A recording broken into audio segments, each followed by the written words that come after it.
अस्सलाम वालेकुम क्लास। आज जिस टॉपिक को हम कवर करने जा रहे हैं that is a functional dependency.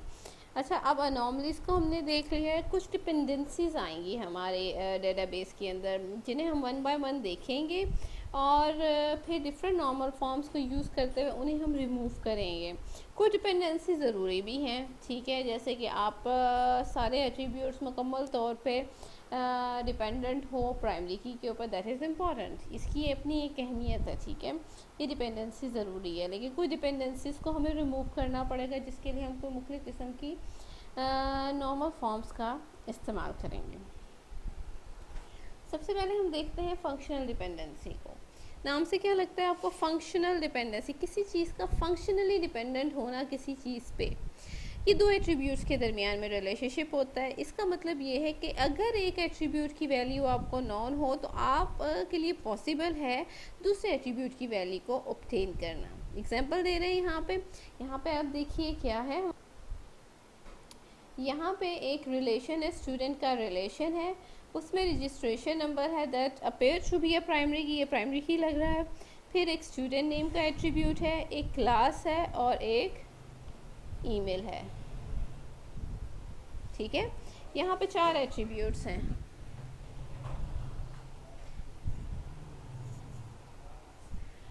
अब यहाँ पे क्या हो रहा है, क्या सिनेरियो बन रहा है? अब आपके पास अगर आपके रजिस्ट्रेशन नंबर की वैल्यू मौजूद हो, अगर आपके पास रजिस्ट्रेशन नंबर की वैल्यू मौजूद हो, it is possible to obtain the value of student name. अच्छा, इसकी एग्जांपल अगर मैं आपसे रिलेट करूं, अगर मेरे पास आपका रोल नंबर हो तो मैं कौन कौन सी वैल्यू ऑब्टेन कर सकती हूँ? I can know your name, your class, your subject, your father name, ठीक है। बहुत सारी चीज़ें मेरे लिए नोन हो जाएंगी। तो यही चीज़ यहाँ पे आती है। इट मीन्स कि अगर आपके वो कह रहे हैं अगर आपके पास रजिस्ट्रेशन नंबर है और उससे आप स्टूडेंट नेम ऑब्टेन कर लेते हैं तो इसका मतलब ये है कि student name is functionally dependent on registration number. क्या इसकी डेफिनेशन शुरू में आई थी फंक्शनली डिपेंडेंसी की? कि अगर आपको एक एट्रीब्यूट नोन हो और उसके ज़रिए आप कोई और एट्रीब्यूट ऑब्टेन कर ले, that is called functional dependency, ठीक है। यही बात यहाँ पे हो रही है। अच्छा, an attribute B is functionally dependent on attribute A if the value A determines value of B, ठीक है। ये जो सिंबल होता है ना ये जो सिंबल होता है ना दैट रिप्रेजेंट डिटर्मिनेशन, यानी कि ये डिटरमाइन करता है। अगली बात कर रहे हैं इसे रिप्रेजेंट कैसे करना है, इसको हमने लिखना कैसे है। इसे इस तरह लिखते हैं कि पहले आप डालेंगे रजिस्ट्रेशन नंबर, फिर आप डालेंगे स्टूडेंट नेम, ठीक है। यानी कि registration number determines student name और student name is functionally dependent on registration number. The attribute on the left side is called determinant, like ये स्टूडेंट नेम डिटर्मिनेंट कहलाएगा, ठीक है। ये डिटर्मिनेंट यहाँ पर लिखा हुआ है।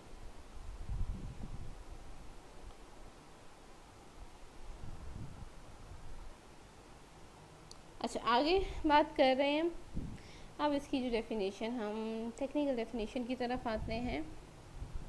If A and B are attribute or set of attributes of relation R, B is functionally dependent on A if each value of A in R has exactly one associated value of B in R। देखें, थोड़ी सी technical सी definition आ गई है। बात इसमें वही हो रही है जो पीछे बात हुई थी कि A और B एट्रीब्यूट्स होंगे या सेट ऑफ एट्रीब्यूट्स होंगे और वो एक रिलेशन R में होंगे, ठीक है। B is functionally dependent on A if each, B functionally dependent होगा ए पे if each value of A in R, यानी कि हर वैल्यू ए की has exactly one associated value of B, यानी कि बी की एक एट्रीब्यूट उसके साथ एसोसिएट करे। चलें आगे देखते हैं। A particular value of registration number is related to only one value of the student name, but student name may be related with multiple values of registration number। अच्छा, ये कैसे है? दोबारा देखते हैं। देखिए, इसकी एग्जांपल आप ये ले लें कि एक नाम अगर अली है, वो बहुत सारे स्टूडेंट्स का नाम हो सकता है, तो बहुत सारे रजिस्ट्रेशन नंबर्स को भी रिलेट करेगा। एग्जांपल वो यहाँ दे रहे हैं, registration number 10 is related with only one value of student. Registration number 10 यानी कि जो 10 है रजिस्ट्रेशन नंबर, वो सिर्फ एक स्टूडेंट को रिलेट कर रहा है, लेकिन जो स्टूडेंट नेम है Usman, may be related to 2 or more registration number because 2 or more people can have the same name. ठीक है, एक या एक से ज़्यादा बंदे का नाम सेम हो सकता है, that's why we use it. Similarly, it is possible to determine all three fields using registration number as follows. जैसे कि मैंने आपको शुरू में कोट कर दिया था कि अगर आपके पास रजिस्ट्रेशन नंबर है तो आप स्टूडेंट नेम भी गेट कर सकते हैं, आप अपनी क्लास भी गेट कर सकते हैं, आप ईमेल एड्रेस भी गेट कर सकते हैं. The above line indicate if the value of registration number is known, the value of student name, class and email can be determined. It means that all three fields are functionally dependent on registration number. आज के लिए इतना ही काफ़ी है. मैं थोड़ा इसे इसलिए पढ़ा रही हूँ कि इंपॉर्टेंट टॉपिक है, इसे डिटेल में आपने अच्छे से करना है, ठीक है. और इसका मुझे फीडबैक प्लीज़ ज़रूर दीजिएगा. होपफुली आपको समझ आ गया हो. कोई भी मसला हो तो प्लीज़ मेरे से डिस्कस कीजिएगा. Thank you. अल्लाह हाफिज़.